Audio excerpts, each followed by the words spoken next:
Well, we're here today with sports expert Fred Wallin, and Fred has covered sports for over 40 years, sadly to say. He started at 3, but also is an expert on the side of wagering on sports.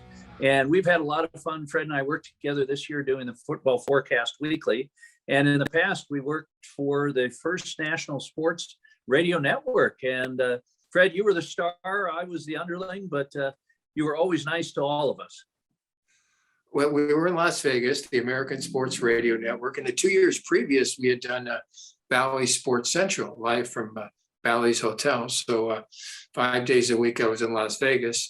And so what I basically did, just for kicks here, is 3 to 4 hours of the hours that I had free. I played blackjack. And then we did the show at 10 o'clock at night to like 1 in the morning, 5 nights a week. And then I flew home, and I hate flying. But the show was so much fun from Bally's, and John Avello and Lenny Del Genio were so nice to us. And then we moved the whole thing to the American Sports Radio Network under Richard Broussard.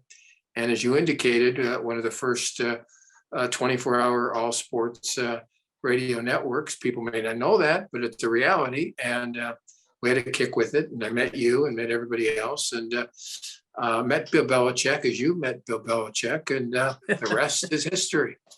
It is. So you mentioned you love sports and you love betting it. What's the sport where you've done the best, and maybe that people consistently can beat the book? All right, I started at a young age because my dad was a poker player. My grandmother taught me to play every card game. My favorite card game ended up blackjack, but then my mom and dad took me to the races, so I became a junkie. You know, before I was 18, I begged my mom wouldn't go too often. My dad wouldn't go because he'd work 6 days a week, but my aunt Sally, I dragged her there a lot of times so I could wager. Baseball, and baseball has always been my first love. And if pitching is 70, 80, 90% when I started, I did pretty well. I mean, I did pretty well by just concentrating on this pitcher should be a slight favorite. He's an underdog. And I came out, I'm ahead historically in baseball, but it's harder now, Trip, because the pitchers then went 8 or 9 innings, and that was considered normal and good. Now, if you go 6, you're tired. They pull you. So now you got to not just know the starting pitcher, who's going to replace him? Who's going to be the 9th inning guy? Is Kenley Jansen going to be throwing 89 miles an hour or 94 miles an hour? To major league hitters, that makes a difference. And for your win and loss record, that makes a difference. So pitching to me is still 70, 80 or 90%. And you'll do better betting on pitching and baseball, at least I have, than anything else. And the worst always for me, and this is from the start to today, NBA basketball. To me, almost any other sport has more of a revenge factor than NBA basketball, Trip. NBA basketball, if you hit 3-pointers, it's not going to matter what happened the game before. You could either, if you won the game by 4 by 6, you'd say, well, the team that lost is going to have an incentive to win, but not if you hit 15 3-pointers out of 25 attempts. So, and it's not a coach's game as much as college basketball is. So I've had more difficulty in the NBA, and it's always been that way, and nothing has changed. So getting back to baseball, so you're laying out, you've got 2 pitchers going for 2 500 teams, let's say. Right. What's the number? How important is earn run average? What are the stats that you look at when you're looking at those 2 pitchers? You remember a pitcher named Catfish Hunter? Yeah, just barely. Just barely. Okay. I actually met him once. Okay, so nice. I met him once and I interviewed him a few times. And of course, he had ALS and passed away a long time ago, but he didn't walk anybody. I take that in consideration as one of the top 2 or 3 reasons, because they're going to give up in 8 innings. They're going to give up 5, 6 hits anyways. How many did they walk? Well, he didn't walk anybody. So that gave him a major advantage going in at any point. And also, when I got started in this, heavily. And again, I've never been a real big bettor, but when I was into it a little bit more than I am now, as far as the dollars I'm wagering, I knew somebody in the Oakland A's organization, and he told me there's a kid coming. It's the early '70s now. There's an early kid. There's a kid coming up who's going to be a star. And I said, who? He said, Vida Blue. So for that first season, I was pretty well done with. I mean, I did pretty well with Vida Blue before anybody knew that Vida Blue was quite the pitcher. So I mean, it's good to hang around people that are involved in the organizations. But numerically, I think number of walks given up, strikeouts for walks, always a key, because obviously if you hit the ball, you got a chance for a hit. If you strike out, you don't have a chance for a hit. And I've done very well. I mean, I did well on pursuing which pitcher I thought was better in that particular game. So do you take a look at hot streaks as well? So for instance, during September, St. Louis set a major or a National League record, I think 17 straight. When a team gets on a winning streak like that, do you pay attention, or are you still pretty much looking at the pitchers? No, you have to take considerations like that, because your pitcher could lose 2-1. You know, if the other team is on a streak like that, he could pitch very well and you could lose. And again, nowadays, he's probably going to go 6 innings anyways. And then the pitcher that comes in the 7th is liable to give up 7 runs in 2/3 of an inning. So that's going to blow the whole thing. And it's like, and as a Dodger fan, I'm going to bring up Kenley Jansen. Beginning of the last year, he couldn't get you out. And by the end of the year, he was dominating. So now the question for the Dodgers here in this offseason, when they can sign players, will they going to resign them? I don't know. But the point is, okay, now we get into 2022, if we have a 2022 baseball season. And, if it's, let's say a Kershaw is going to go 6, if he signs with them, Jansen's probably the 9th inning guy. If they sign him, which side of him is up? It's going to take time to analyze that. So originally, beginning of the season, I think you'd be cautious. And then you find out he goes in streaks. At the end of the season, again, he was dominating. Beginning of the season, he wasn't, obviously. So people were booing him at Dodger Stadium. So you got to just keep very close alert at how they're going in a particular time and who's going in a particular time, how many walks they give up per 9 innings. Not that they ever go 9 innings. And, it's a fun thing. It really is. And I'm sort of lucky from one aspect here. I learned young. My dad taught me a couple things. Never get a loan on a house that's not a fixed rate. And the second thing is to go up to 14% with a blink of an eye. And if you're running badly, and there are weeks you're going to run badly, calm down. Don't wager more when you're losing and bet less when you're winning. It's supposed to be the opposite, but at least be consistent in the wagers. And I try to do that. And, anybody watching here who's addicted, and believe me, if you are, you got to be cautious. And if you're addicted, you got to calm down. And if things are going poorly, try to lay off. Try to lay off as much as you can, because I know people, and I'm sure, Tripp, you've met people that have to bet every day, no matter what happens. I wake up in the morning at 8 o'clock. Sandy thinks I'm crazy. I start looking at the web. There are days I don't wager anything. I don't know who's going to, which NBA team is going to, do this or that. And again, I'm into more fantasy than straight wagering anyways. That keeps you in the game, even if your team's losing. Maybe your guy, maybe your player still might be doing pretty well. Okay. Let's talk a little bit about future bets. And that became a big thing. And you had some friends who were pretty much involved with starting that whole craze. And so basically what will happen in football is they'll come out and they'll predict how many games the Patriots are going to do, and you're going to do over and under, who's going to be Super Bowl, long shot odds on Super Bowl. It's changing. Is there any value in that to the bettor, or is that something that the books use to take some money out of our pockets? Well, how often do the books lose in the long run? Not very often.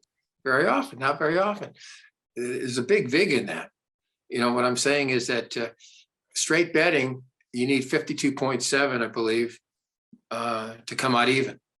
Right. That's not a big vig. That's not a big vig necessarily.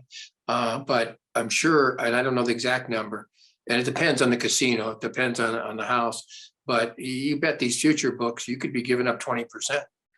And that's too much. I don't care how much you follow it, how closely you follow it. You give up 15 to 20%. It's a tough way to go. It's like the horse races. Now, again, I grew up loving horse races, but I knew going in, if there's 7 horses and,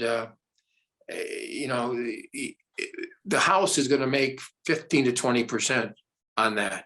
Okay, the vig in horse racing is usually that kind of a number versus a straight 11 to 10 bet. The vig, you have to win 52.7% to come out even. So that's not outrageous. There's some value there. So, There's however, when they put the numbers together for the future book, so let's say, for instance, earlier in the season, the Patriots started out slowly. Maybe they had odds on them winning the Super Bowl of 80-1, and now it's gone down demonstrably. Right now, I would put them in the top 8 teams in football, and who knows what's going to happen? They're in the playoffs. So, but the books still build in enough value for them that it doesn't give any value to the bettor. Well, if they were 80-1 to start, they should have been 100-1 based on the vig built in. I mean, that just mathematically they want to win. I want to just say this. The one game in a casino that you have a chance of winning more than the other games. Roulette, the odds never change. Dice, the odds never change. Blackjack is the one game that at certain points in the deck, you have the advantage. The player has the advantage. Of course, as soon as the house finds out you're actually trying to figure out if there are more aces and 10s left, they're going to kick you out. So the point is, they always want to win. So in that 80-1 shot, it should have been 100-1 shot or more. It's now down to, you said 30, so it should be 40 or 35. Believe me, it's built in. Whoever wins, unless it's, there've been years and there've been games and there've been Super Bowls where they've lost, but those casinos are not shrinking in size. And last time I checked, Fred, when we did a fight over at the MGM, the casino boss's parking lot had some nice cars in it. There was not a Yugo to be seen. They're not like my wife right now, having to borrow a car from Nissan, I guarantee you. What, of all the sports that get popular, what's in the area, a sport where maybe the guys who make the lines know the least? It used to be, when I moved to Vegas in the late 80s, it was hockey. If you really knew hockey, you could make some money. Some people talk about NASCAR, some people golf and tennis. Do you have any sports that are kind of maybe soccer? Who knows? The sports that you think that maybe there's some value if you're really a smart player? Well, I think fewer people follow hockey. So you would have more of a chance from that aspect. I've done pre and post game shows for the Kings and the Ducks on radio here in Southern California. And when I started following it, and I hate to age myself here, but there were 6 clubs. And my original 6. The original 6. And my mom was from Detroit. So I was a Red Wing fan and Gordie Howe and the whole thing. So when I was a kid, I was really into it. And my dad subscribed for me the hockey news, the hockey, whatever, Hockey Digest, hockey. We got them. Yeah. We got them every week. I stopped that about 10 years ago because I said to myself, there's only so much you can follow. I give up. I follow college football, pro football, baseball, college basketball, anything else that's a gamble. I follow the sports I like the most. I've never ice skated. So, well, it's not true. When I was 16, I took this girl from high school and she said, let's go ice skating. And I said to myself, God, I'm a great athlete. I'm a real good basketball player and a pretty good baseball player, but I'd never gone ice skating. So she apparently is, as I found out.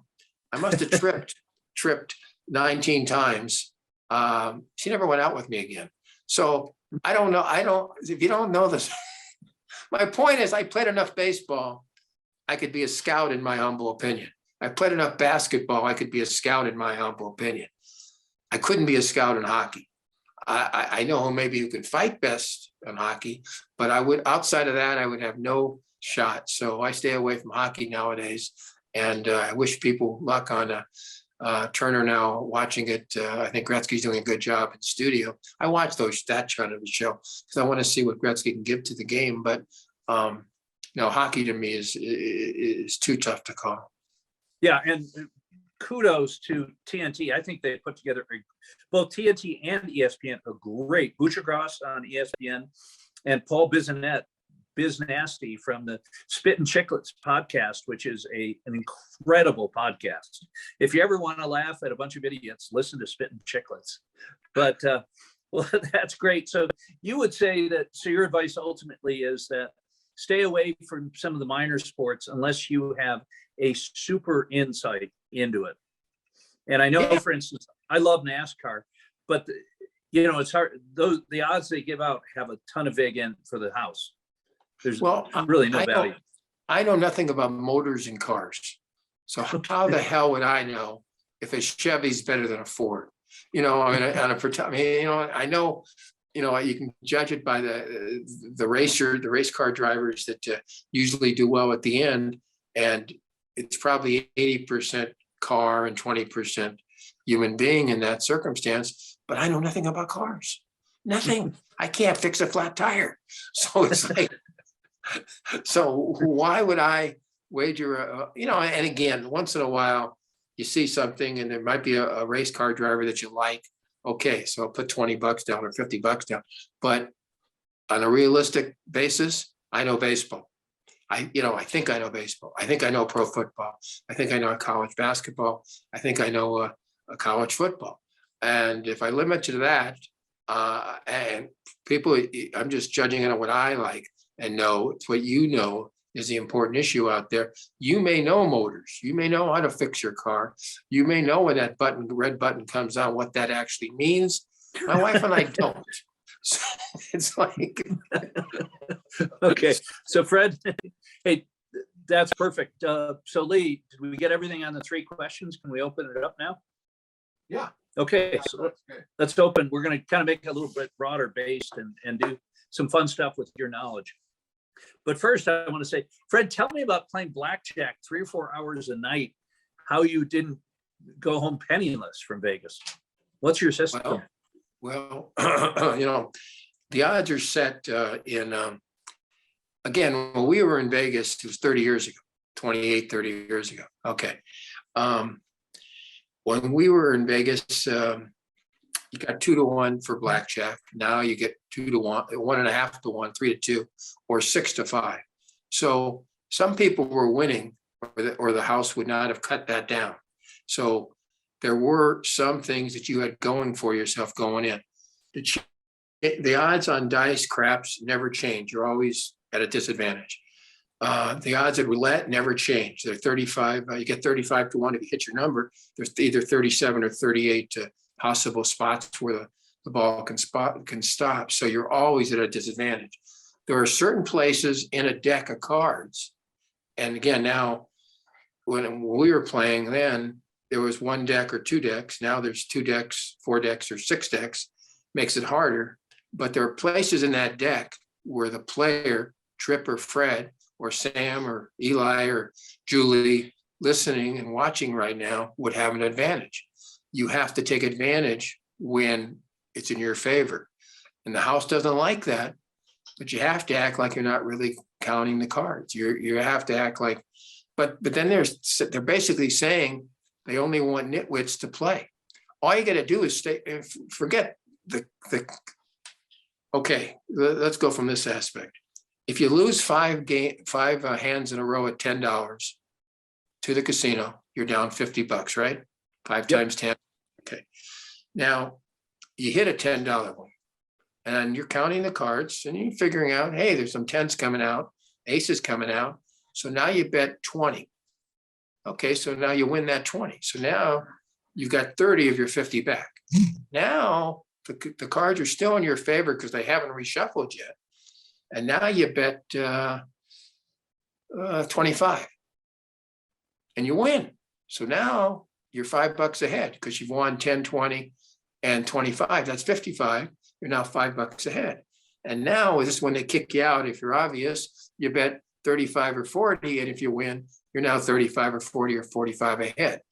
That's the catch. You've got to make it look like you're not counting cards, but you have to be noticing, hey, so far, no tens have come out, no aces have come out, or very few. And as long as they don't reshuffle every 4 or 5 hands, or depending on how many decks you're playing with, you have a shot to beat the house. So I actually beat them those years I was in Vegas. And also, Trip, and you probably have discovered this also when you played, gambled or wagered, there's a little guy in your head that says the following: Trip, you came here with $200. You're now 150 ahead, but the dealer has now beaten you 3 times in a row and you've had good hands all 3 times. So here's your choice, Trip. You can go away $120 ahead, or you can stay there, lose the 120 you're ahead, lose the 200 that you came with, and borrow another 500 and lose that too. So that's your choice. The man's telling you the truth. You just have to listen to that man because you just have to listen to that man because he's always right. That's funny. And I had some lady friends who did card counting. They were smart women who one went to MIT, two went to BU, and they came out. And so the way it works is that with more tens in the deck, that means the dealer has a better chance of busting. That's what card counting comes down to. Yeah. Yeah. And also you have a better chance of blackjack, if there's aces and tens left. I mean, and again, you never play, again, when I was playing full time, you got 2-1 for blackjack. Then they cut it to 3-2. And now in some casinos, it's 6-5. Well, I'll never play a game where it's 6-5. It's just not fair because they've got every other advantage. They can shuffle anytime they want. They can kick you out of the casino anytime they want. I was staying at Bally's. I got kicked out of 2 casinos. Both guys said the same thing. They walked up, they took the chips. They gave me back the chips, but they said, "You can do anything else here except play blackjack." I don't want to do anything else. Because you were too smart. Well, one of the times I was losing, but they noticed I was raising the bets. You're not always going to win when you raise the bet. The dealer could get the 10 and the ace as easily as you can get the 10 and the ace. The difference was at that point, you were getting 2-1 when you got it. He only gets even money when he got it. So, I mean, the point is there are places in that deck when you have an advantage. You can play roulette, and, I have friends who love roulette, but the odds are always against you. You can play craps, and I grew up playing craps. My dad taught me very young, but the odds are always against you. The house has those built-in numbers that say the house is going to win most of the time. That's all. But in blackjack, if you walk away when that man tells you you're supposed to walk away, you can walk away a winner. Okay. When you were working for SEN and the American Sports Radio Network, you had a chance to really talk to a lot of people. I know it was great because we had affiliates, over 100 affiliates around the country. And I bet you got some information. Did it ever help when it came to sports betting, where you talked to someone and knew about an injury and that sort of thing? Well, as I mentioned earlier, with the Buy the Blue thing, I happen to know somebody in the A's organization, so obviously it helped. There was no question about that. But I'll tell you a funny story. The best way to beat the house is this. Are you ready? Yep. I was working for KIEV in Southern California, 870 on your dial. I was doing a show, I think 5 days a week, and they would carry the horse races from Hollywood Park and Santa Anita. Bill Garr was the host, but they'd run it maybe 7 minutes after the race was over. So I had a cousin, this was in the late 70s, I had a cousin who had a bookie, and he bet every day. And 3 times in a row, we hit the guy for a major amount because I knew the result. It was called pass posting, folks. That's the best way to beat the casinos. Pass posting. There's no chance. Anyway, the fourth time, he said to my cousin Georgie, he said, you got to bet a little bit earlier in the future, George. And so that was the end of that, because it came to him that Georgie, he usually bet 100 or 2, was now betting 1,000 or 2. And he was winning 3 times in a row. It came to the bookie that he understood we had inside information. Lucky that Georgie didn't get his knuckles broken, because there are some people that might do that. You know, what's interesting is in Vegas, when they always talk about games being fixed, and that's very hard to do. But I was actually the Boston College points shaving scandal. Ernie Cobb we lived in the same home. You know, it was 8 apartments in this building, but brownstone, but Ernie Cobb lived there. And that was the Boston College Henry Hill scandal. But there was one more recently at ASU, I believe, and the guys in the sports books knew right away that something was up, because a bunch of young, fresh-faced kids were coming into sports books betting a lot of money on ASU, and they knew immediately. It's interesting how the guys who run the sports books are the smartest guys in the room. You know, it's changed now where the college players can go out and get a sponsor. So instead of just getting room and board money and a little bit more per month, they can get thousands of dollars. TJ Daniels from USC, who transferred to Georgia, the quarterback, who's the backup quarterback at Georgia, they did a piece on, I think, Real Sports, that he's got like 3 major sponsors. So maybe he's making 100,000 too. I don't know what he's making, maybe more per year. The point is, the guys that aren't making a lot on the same team, let's say the second string left tackle, if somebody knocks on his door and says, maybe you could help us out a little bit here and, work maybe your tail back into fumbling now and then, we could give you some money. That's questionable. I mean, I've always been on the side of the players. I've always wanted to get more, but there's a point where you got to be very cautious now. And also with ESPN and all the networks putting the numbers right in front of you.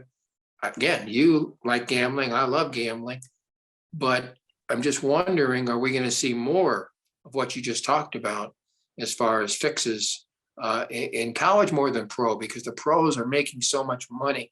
It would really be hard. You'd have to pay them a lot. If they're making 5 million, you'd have to pay them a lot, or 40 million if you're a quarterback. You'd have to pay them a lot to play poorly on purpose. But college kids, you're not making that much, and maybe the guy next to you is making a lot more. Maybe you're envious. Hey, I can pick up and make as much as this guy. Maybe I'll fumble. Maybe I'll throw an interception or 2. And I think you have to question that now. And I watch him from that aspect. It's tough to say. I'm not that close to the teams anymore, but you got to think about that. Well, the last major scandal was a referee in basketball, and that's if you're going to fix something, a referee can make that over under is, as long as it doesn't affect who wins the game, a couple points here or there affecting over and under, you can really change the outcome of the bet easily. And as we're taping this show, because so many NBA referees are COVID positive or under COVID protocol, they've picked up guys from the G League.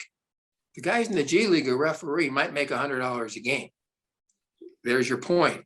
There's a chance, certainly, to somebody who's not making a lot. The refereeing guys who are making millions, somebody comes to them. You don't have to be obvious, but just 1 or 2 calls a game can make all the difference in the world. Yeah, I think you're 100% right on target. Why is officiating so bad this year in football? I don't know. But the worst thing, of course, is folks, Tripp's not saying this, I'm not saying this, you have to agree. The defensive calls on pass interference or defensive holding are a joke. I mean, it's just like, give me a break here. I don't know. It's like it's not consistent. Either call it every time or don't call it at all. There was a game yesterday, the Green Bay game on Sunday night of this week.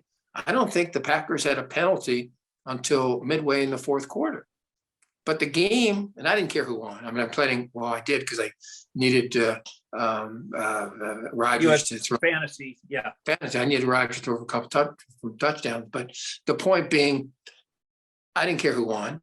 But the referee did not make a call, a foul call, penalty call against Green Bay until somewhere in the fourth quarter, which is hard to believe.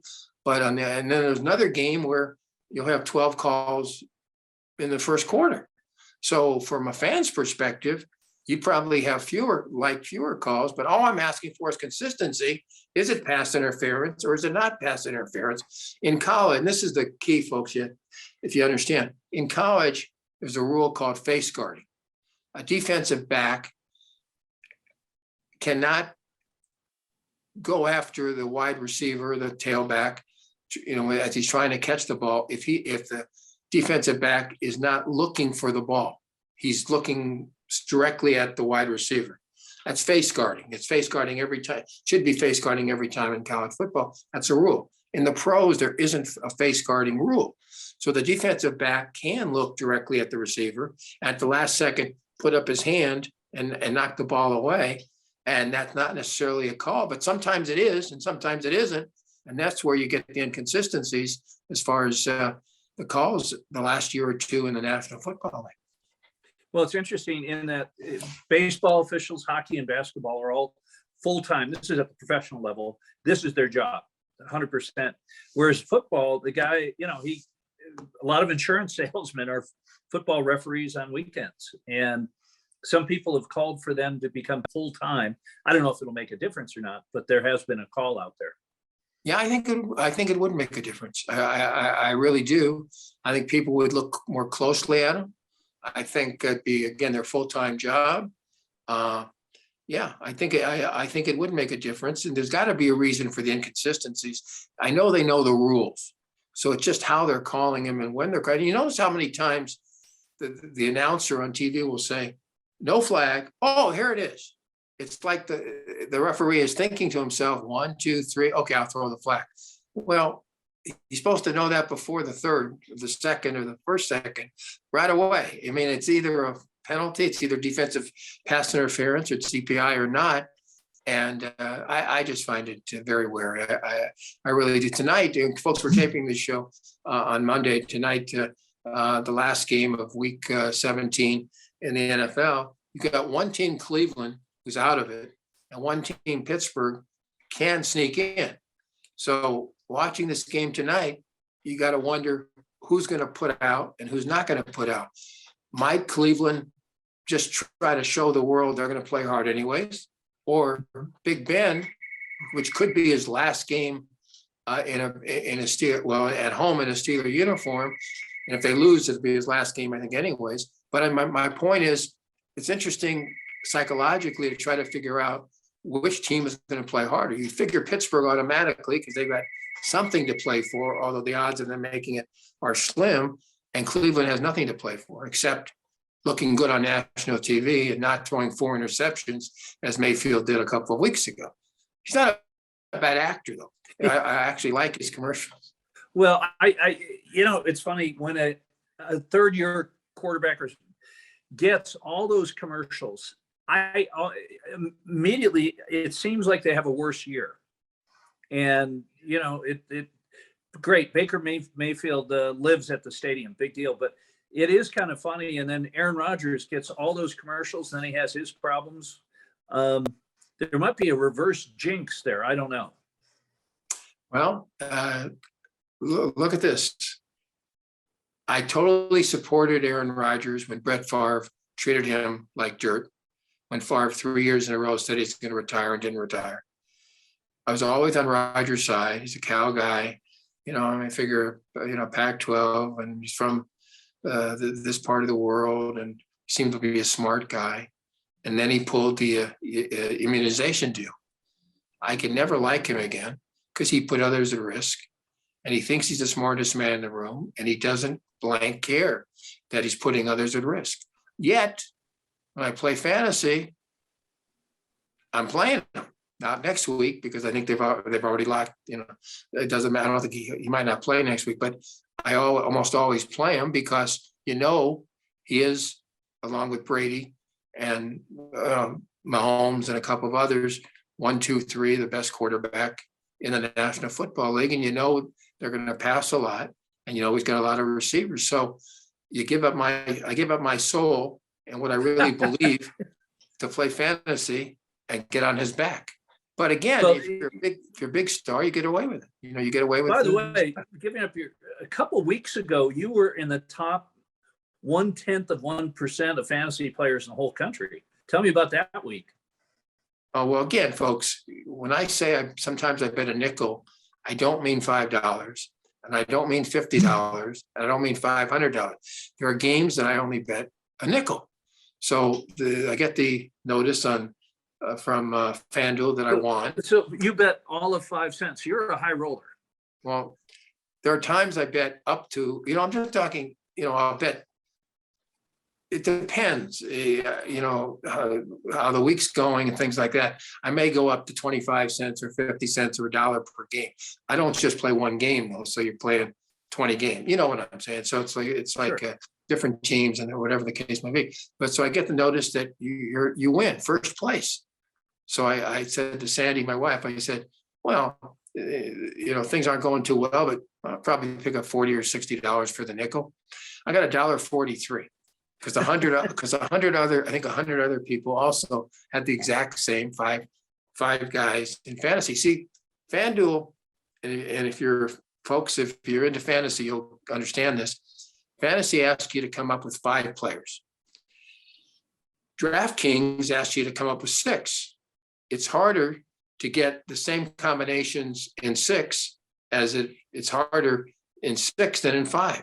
So there are more ties in 5. There are more times when a lot of people might get all 5 the same players versus 6. And every time you go up, if it's at 7, the odds would even be fewer of 7 having exactly the same 7 guys. You're talking hundreds of thousands of players in these particular games. So I actually like playing DraftKings more, just from the aspect. I love, to me they're the same, but I'm just saying in fantasy, I usually play when I'm playing the one game versus the whole series of games. If you're just playing the one game that's on Sunday night or Monday night or whatever, I probably spend more money on DraftKings because I don't want to tie. I want to either win the whole thing or lose. I don't care, but when I win, I want to win, and I have won a couple of $3,000 wins. So it's sort of it's a kick. So how many guys are you going up against in a game? As you mentioned, it could be 100,000 people. More than that, a couple 100,000 people. I think in the nickel thing, it was 243,000 people. That's got to make you feel pretty good that you were number one out of 243,000 people. But I wasn't number one. I was number one with 100 other people. You were still, no, come on, no, you were number one. You were one AAA. Now, so I'll tell you a funny betting story. 3 years ago, a gentleman, the St. Louis Blues, lost a couple of games in late December, early January. And at that point, they were last in the NFL. And the guy got 40-1 on the Blues winning the Stanley Cup and put down 10 grand. So he had, and the Blues got hot. Jordan Bennington, they started him and he got on fire, and the Blues made it all the way to the finals, made it to a game 7. And so he's got a chance to win $400,000. Most bettors would have laid off some of that and put some money on Boston. So they're guaranteed to win 100, 200, 300, whatever it is. All right. This guy stuck to his guns. The Blues won game 7. He won $400,000. Those stories are fun. I would have won 200,000. Okay. You would have laid off? I would have totally. It wouldn't even have been a second thought. Of course I would have, 200,000, a lot of money. I mean, it's like, it's funny. In 1976, I was on a game show, and I love game shows, and I won like $14,500, which nowadays would be 60 or 70. And right away, I did raise my bets. It certainly it became a lot easier to expend a lot more. But as I'm doing this show, the first thing that flashed when I won my final game was I can now raise my bets in football. And they introduced me as a gambling expert. In 1976, Tom Kennedy, and the show was called Break the Bank. And honestly, it was the first thing that flashed was I won a trip to Acapulco and all kinds of other stuff, but 14,500 in cash. And the only thing I thought of is that I can raise my bets now if I want to bet some football. But again, think about 50 years ago, Trip, when you've got having on CBS, you have to put check marks and you can't put numbers. And now all the networks, as the game's going on, sometimes give you the new odds as a team scoring or a team winning or this or that. The world's changed. It has changed. And I'll tell you a funny story that you probably remember. Back in 2000, a promoter decided to do a college basketball tournament during Christmas time. Right. And he was going to rent a showroom, a big convention space at Bally's, your old casino, put courts in and have a couple thousand fans there, because those convention rooms are really much bigger than you think. Right. And the NCAA said no. And he had Georgetown coming in, some big teams. He ended up having to do it at Valley High School because the NCAA didn't want it inside a casino. And he had a great TV contract. And we were out there, and it was fun for us because we televised a game or two that wasn't on national TV. But the point I was making is that the NCAA and all the leagues were so against sports betting, and that's changed. And it's funny, fast forward a couple years after that, and all of a sudden the Mountain West Conference started doing their tournament, their postseason tournament in Vegas, and UNLV had a lot of success. Now every conference in the world that has a school within 200 miles of Vegas does their postseason tournament there. And now you've got the Raiders, you've got the Golden Knights, and maybe the Oakland A's are going to be coming. And from the collegiate side, I guarantee in the contract, hey, we'll give you so many hundreds of millions only if we could mention the odds. And the league's commissioner is not going to say no to that because we're talking hundreds of millions of dollars. Hey, by the way, Trip, you're in Utah, right? Yep. Which school in the Pac-12 had the best record in the bowl games? The answer is none. No, not true. BYU? No, not. They're not in the Pac-12. No, they won. They won. They won. Which school in the Pac-12 had the best bowl record? My answer is my Bruins of UCLA, 0-0, because they didn't play the Holiday Bowl. Well, the reason I said BYU, a lot of people joke that BYU won the Pac-12 this year because they went 5-0 against the Pac-12. Yeah. And that New Year's game between Utah and Ohio State, that was hard to watch as a Ute fan. Do you think, as they were saying, it proves that the players are playing hard? Maybe I'm being negative. I think, 5 touchdowns in 3 minutes indicate maybe they're not playing so hard. Maybe, what do you think? I'm quite serious about that. And also, the odds on that game were rather interesting because I think it opened, and Dennis Tobler on our Pro Football Weekly show, I think it opened at 7, ended up at 4, fell 3. So if you had the Utes, cousin Vinny, the Utes, I thought Fred Gwynn was so good at that. But anyways, it fell 3. Yeah, but again, that sort of typified the Pac-12. And again, I've said this to many people. This year, the Pac-12 really was 11 bad teams and Utah. The way they ended the season, dominating Oregon twice, indicates they're the best team by far in this conference. And to play Ohio State, even though Ohio State didn't have some of its stars, down to the wire, losing 51-48. And it was one of the best exciting games, I guess, for sports fans in a long, long time. And C.J. Stroud, who I voted for the Heisman, threw for 572 yards or 573 yards. Can't do much better than that. No. The defensive backs all had, they were in a padded room, the Utah DBs. And when you're getting torched like that, do you think college football playoffs, we're going to get to 8, or is it going to be 12? Money, depending on the money. There's going to be more money. Listen, there's we figured out there's 43 bowl games, 86 schools. How many of them matter?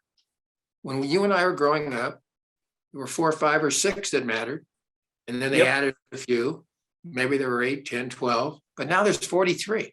And 130 something schools play. So as we talked about something like 65% of the schools that play Division I football make the bowl game. So is it something special?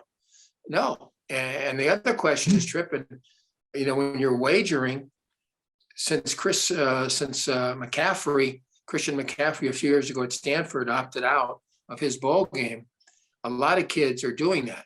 So you're wagering, but you're not wagering on a full team. You're wagering on a team, and this year the COVID, but even forget the COVID, you're wagering on a team with 3 or 4 stars sometimes not playing, as the Buckeyes didn't have those guys against Utah.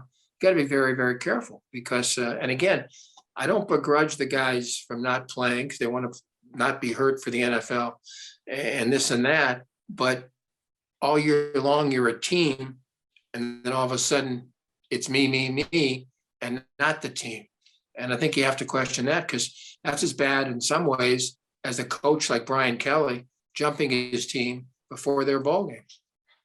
Yeah, I wish Kelly nothing but lack of success at LSU. He'll get it too, I hope. see, it's funny. A whole slew of people like you, me, and thousands watching right now on this show probably agree with us. I just don't think you treat the kids like this. In the locker room, he's saying team. There's no I in team, and this and that, and then LSU offers him $100 million. Well, so I'll go. And meanwhile, he's still recruiting for Notre Dame, not telling the guy, I won't be here next week. So it's like, Fred, there's no I in team, but there is in $100 million. There's a lot of I's in there. There isn't $100 million, and it's like, find it astounding that they get away with it, and they keep getting new jobs, and who knows what the future holds. It does. Well, Fred, this has been a delight as usual. You, again, you were the big star when I started in sports radio, and always treated everyone very well. And that one time I didn't get your car detailed properly, and I apologize for it, but I'll make up for it in the future. Tripp, be well, Lee, be well, and we'll do this again. Look forward to it. Now, Mark Klein's musings. Greetings, Earth people. Welcome to 2022. My name is Mark Klein, and what I do for a living is tell jokes to people. What I do for fun is bet on horses. And let's discuss that a little bit to begin our year. Number one, my sports philosophy: don't love things that can't love you back. I have friends that go absolutely crazy, and I mean psycho crazy. I mean true nutball fruitcake crazy over whether their favorite college team or sports team wins that week. Root for your team. Be happy for your team. Let it go when it's done because they don't care about you. Don't love things that can't love you back. And I've always felt that way. One of the big appeals that horse racing has to me is that horse racing can and does love you back. The first horse I ever bought a piece of, I go down to her stable about 7 o'clock in the morning. I'm in that trainer's face like a gnat and a mosquito in your ear, and I'm bugging him up, down, and sideways. And he said, well, go meet your horse. And he brings her out to me, and she eats a big old carrot out of my hand. And I looked into her eye, and she looked into my eye, and we connected. This is a creature that could love me back. And she did say to me, and I heard it clear as you hear me now, she said, Mark, I'm going to eat your ass out of house and home. So, yeah, you can fall in love with horses in the horse racing business, but the betting is what you're mostly in it for, along with the love of the sport. We'll talk about that for just a little bit. I've discovered this year, the COVID pandemic's given me a lot of time to dwell and think about things I didn't give a lot of thought to previously. As it turns out, a man my age, I'm 67. I'm supposed to be 68. I was held back a year. That's not the point now. Sometimes I feel like everything I know is wrong, but everything I know is wrong is also wrong. So where does that leave you? you have to kind of start over in some ways. And I'm going to start over this year with my horse race handicapping. I'm starting at the bottom. I'm starting with maiden claimers. I'm starting with the lowest horses in the racing business, because I think you have an advantage there that you might not have thought of before. Let me explain that a little bit. When you're at the racetrack, your opponent is not the track. They don't care who wins. Your opponent is not the people running the horses. Your opponent is the person next to you, or at least it used to be. You're betting into a pari-mutuel system where you're betting against the judgment and wagers of the other people who are betting on these races.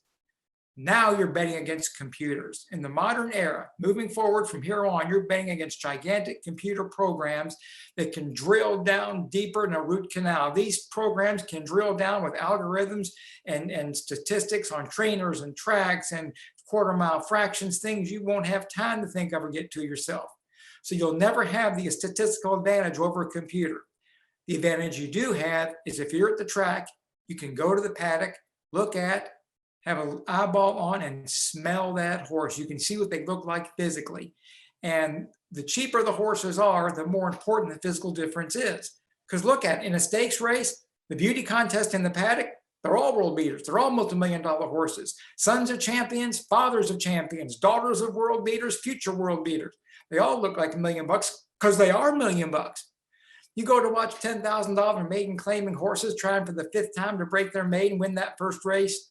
You can tell the ones that like their job and the ones that don't. Sometimes the computer's not there to see which ones are washed out or tossing their head around or stepped on a Snickers wrapper that day on the way to the racetrack and didn't feel like running that day. But if you're in the paddock, you can tell. Now, they can fool you sometimes. I saw one, I was at River Downs racetrack, a little track out of Cincinnati. It's called Belterre Park now. I used to call it River Downs. A friend of mine named John Engelhart was in charge of the place, and we used to have a terrific time. And I see a horse in the paddock, neck arched over, coming out of his skin. Not sweaty, not nervous, not crazy or scared, just excited, keyed up, wound up like a mainspring. And I look at the tote board, he's like 6-1. Well, no one's hammering on this horse because on the form, he's not looking real good. And the paddock, he looks like $1 million. And I went and bet on him. I cashed a pretty nice ticket on that horse. I think I bet $100 on him, and that brought his odds from 9-1 down to 6-5, which tells you a little bit about the pari-mutuel pools at River Downs back then. Seriously, I don't ever bet enough to change the odds, but by being there in person, I could see something I could never have seen on a computer printout or from my screen at home. So being there helps an awful lot. Now, sometimes you can talk yourself out of something too, or into something you shouldn't be in. I was at River Downs again, great little racetrack with my friend John, and he sees a trainer in the paddock, and it happens to be a woman trainer, very competent trainer, and she wearing a dress. And John said, I have never seen her wearing a dress. She got to be getting her picture taken today. And of course, we go to the window and push it across with both hands. Second mortgage on her home's betting on this horse that she had in that race. It ran about 8th. She had to go to a wedding an hour after the racetrack closed. So yeah, you can talk yourself into and out of just about anything out there. So learn to love it, but don't fall in love with it, because it's, don't love stuff that can't love you back. Racing has a lot to love about it, and it's got me for life. But don't let it get too big a grip on me. I just love the parts that can love me back, the people that I know in it, and some of the horses that I'm involved in. The rest of it's just numbers and wagering and enjoying the sport for what it is.